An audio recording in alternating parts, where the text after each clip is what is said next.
విశ్వబ్రాహ్మణులు అంటే ఐదుగురు ఎవరు? ఈశ్వర, విష్ణు, బ్రహ్మ, ఇంద్ర, సూర్యుడు. సానగ, సనాతన, అభువనస, ప్రత్నంస, సుపర్ణస. ఈశ్వరుడు శంకరుని యొక్క అంశంలో నుంచి వచ్చినటువంటి వారు మనుబ్రహ్మలు, ఇనుం పనిచేసేవాళ్ళు.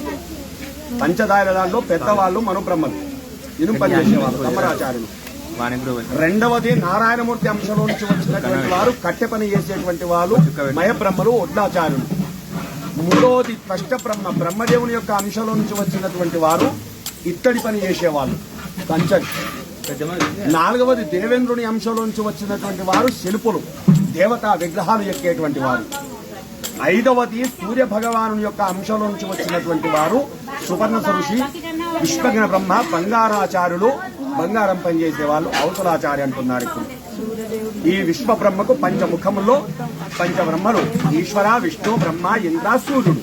సానగా, సనాతన, అభువనస, ప్రత్నంస, సుపర్ణస. మనో, మయా, త్వష్ట, శిల్పి, విశ్వజ్ఞ. ఇప్పుడేమంటున్నారు? కమ్మరోలు, ఒడ్లోలు, కంచరోలు, కాశోలు, అవసరోలు. ఈ ఐదుగురు కలిస్తే విశ్వబ్రాహ్మలు అందరూ కలిస్తే ఒకటే మళ్ళీ. అలాంటి విశ్వబ్రహ్మ పంచముఖముల యందు జన్మించడం జరిగింది. అయితే ఆ విశ్వకర్మ సృష్టి చేసిన తర్వాత పెళ్లిళ్ళు ఈ విధంగా లేవు. ఈ లగ్నపత్రికలు రాసుకోవడం కానీ, ఈ పుస్తమట్టలు కానీ, ఈ మంగళ వాయిద్యాలు కానీ ఇది ఏవీ లేవు. మరి పెళ్లిళ్ళు ఏ విధంగా చేసుకుంటున్నారు? అప్పుడు రాక్షస లగ్నము, గంధర్వ లగ్నము. రాక్షస లగ్నం అనగా ఎదిగిన అమ్మాయి ఎక్కడ కనబడ్డా సరే పిల్లగాలి తల్లిదండ్రులు పోవాలి, ఆ పిల్లని ఎత్తుకొని పోవాలి. ఎవరైనా అడ్డం వస్తే పొట్టేసి మరీ తీసుకొని పోవాలి అమ్మాయి. ఇది రాక్షసులు చేసే పద్ధతి. మరి గంధర్వ లగ్నము దేవతలు చేసుకునేది ఎదిగినటువంటి అమ్మాయిలు, అబ్బాయిలు ఒక వరుస లైన్, అబ్బాయిలు ఒక లైన్, అమ్మాయిలు ఒక లైన్. ఏ అబ్బాయికి ఏ అమ్మాయి కావాలనిపిస్తుందో, ఏ అమ్మాయికి ఏ అబ్బాయి కావాలనిపిస్తుందో మనసుతోనే మాట్లాడుకొని ఇద్దరికి ఆమోదమైతే 2 పూలదండలు మార్చుకొని పెద్దల ఆశీర్వచనం తీసుకోవడం. ఇది గంధర్వ లగ్నము. అది రాక్షస లగ్నము. అయితే దేవతలందరూ కూర్చొని ఆలోచన చేసిందట, రాబోయేది కలియుగము, అబద్ధపు కలి, ఘోరకలి, పాపపు కలి. దీన్ని మించినటువంటి పాపపు యుగం ఇంకోటి లేదు. ఒంటి పాదం ధర్మం కలియుగం లోపట. మానవుడు ఈడ కూర్చుండి మాట్లాడిన మాట గేట్ అవతలి పోతూ ఉండదు. కలిధర్మం ఇది. కలిమాయమితో నడుస్తుంది. కాబట్టి మనుషులు ఎంత నీతిమంతుడైనా సరే యాన్నో దగ్గర నీతి తప్పుతూనే ఉంటాడు. ఈ యుగ ప్రభావం అది. కాబట్టి కలియుగం లోపల మానవుడు భరించలేరు ఈ రాక్షస లగ్నము, గంధర్వ లగ్నం ఉంటే. కాబట్టి ఒక భార్య ఒక భర్తను పట్టుకొని ఉండాలంటే వారి కొరకు ఒక పద్ధతి ఏర్పాటు చేయాలి అని ఆ దేవతలందరూ కూర్చుండి గురి, సాక్షి, న్యాయము అని 3 పద్ధతులు ఏర్పాటు చేశారు. అందులో గురి అనగా గురి ప్రమాణం కొరకు మట్టల మంగళసూత్రములు కావాలి. అదీశం గాని, మాసం గాని, తులం గాని ఒక మంగళసూత్రం మెడలో గడితే నడి బజార్లో 4 చూస్తుండగా 4 దెబ్బలు కొట్టుకుంటా పోయినా గానీ చూసిన వాళ్ళు ఏమనుకుంటారు? ఏందాలొల్లి. అరే వారు భార్య భర్తలు ఆల్మూల పంచాయతీ ఇలా కొట్టుకుంటారు, రేపు కలుస్తారు. ఎందుకు? మంగళసూత్రం మెడలో కట్టినావు కాబట్టి అది ఇద్దరి మధ్యలో గురి. ఒక భార్య భర్త అనేటందుకు ఇద్దరి మధ్యలో సాక్షి, ఆ గురి ప్రమాణం ఆ మట్టల మంగళసూత్రం. మరి సాక్షి అనగా ఆ మంగళసూత్రం మెడలో కట్టేప్పుడు సాక్షి వినకారం కొరకు చప్పుడు ఉండాలి. ఎందుకంటే మంగళసూత్రం మెడలో కట్టేటప్పుడు పిలిచిన వాళ్ళే వస్తారు, పిలువనోళ్ళు ఎవరు రారు. అదే నువ్వు సప్పుడు కొట్టావనుకో, పిలిచినోడు వస్తాడు, పిలువనోడు కూడా చూస్తాడు. ఏందా సప్పుడు. అదే పలాంటి పిల్లవాడు పెళ్లి. అవునండి, మేము కూడా చూసినాం. 10 మందిలో సాక్షి. న్యాయము, న్యాయక్రమంగా 10 మంది పెళ్లి పెద్దలు వెళ్లి పెళ్లి తల్లిదండ్రులతో మాట్లాడి జాతకర్మలు చూసుకొని లగ్నపత్రిక రాసుకోవడం. ఇది న్యాయం. ఈ 3 పద్ధతులు ఏర్పాటు చేశారు దేవతలు. మరి పద్ధతులు బాగానే ఉన్నాయి కానీ మరి పెళ్లి ఎవరిది చేద్దాము?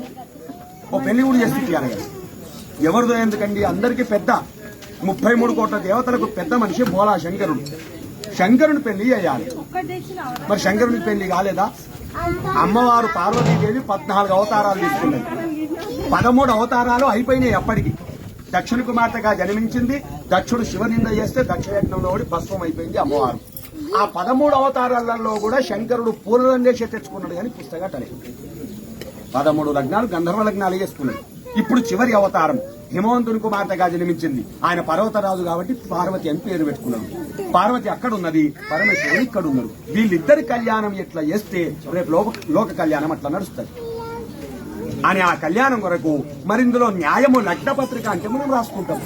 పంచాంగం చూసేవాళ్ళు మస్తుకున్నారు మన దాంట్లో. కానీ మట్టల మంగళసూత్రములు అంటే ఎట్లుంటాయో తెలియదు. ఈ వాయిద్యం అది ఎట్లుంటుందో తెలియదు. ఎవరు చేయాలి మరి? అంటే అప్పటి నుంచి ఇప్పటి వరకు కూడా లేనిది సృష్టించాలంటే అది విశ్వబ్రాహ్మణులతోనే సాధ్యం. ఎప్పటిదో కాదు, ఇప్పుడు మన కళ్ళ ముందు కూడా నిదర్శనం ఉన్నది. విశ్వబ్రాహ్మణులు చేస్తే పని ఎట్లుంటది అంటే, ఇవాళ తెలంగాణ రాష్ట్రం కొరకు మొట్టమొదట ఉద్యమానికి బీజం పోసింది ప్రొఫెసర్ జయశంకర్ సార్. మొట్టమొదట మొదలు పెట్టింది. తెలంగాణ కొరకు తొలి ఆత్మ బలిదానం చేసింది కాసోజు శ్రీకాంతాచారి. తెలంగాణ తల్లి విగ్రహ శిల్పి నిర్మల్ భైరోజు వెంకటాచారి. తెలంగాణ శాసనసభ తొలి సభాపతి సిరికొండ మధుసూదనాచారి. తెలంగాణకు తలమానికంగా నిర్మించినటువంటి యాదాద్రికి ఆర్కిటెక్ట్ ఇంజనీరు మన విశ్వబ్రాహ్మణుడు ఆనంద సాయిచారి. అయోధ్య రాముల వారి అయోధ్యకు కూడా ఆర్కిటెక్ట్ మన విశ్వబ్రాహ్మణే చంద్రకాంత్ సోంపుర గారు. విశ్వబ్రాహ్మణులు అంటే సృష్టికర్తలు నిర్మించుకుంటూ పోతూనే ఉంటారు. నేను ఏం చేసినా అని వెనకలు తిరిగి చూడరు. మళ్ళీ వాళ్ళు ఇచ్చేటోళ్ళే తప్ప తీసుకుంటోళ్ళు కాదు. ఎవరికి ఏది కావాలంటే అది చేసుకుంటూ పోతాడు. సృష్టికర్త, క్రియేటర్. అటువంటి ఒక విశ్వబ్రహ్మతోనైతే ఈ 2 వస్తాలు అవుతాయి అని దేవతలందరూ కలిసి విశ్వబ్రహ్మను స్తుతించితే ఆ విశ్వబ్రహ్మ దర్శనమిచ్చి ఈ 2 వస్తువులు నేను చేసుకొస్తానయ్యా, మీరు ఆ లగ్న పత్రిక ఏందో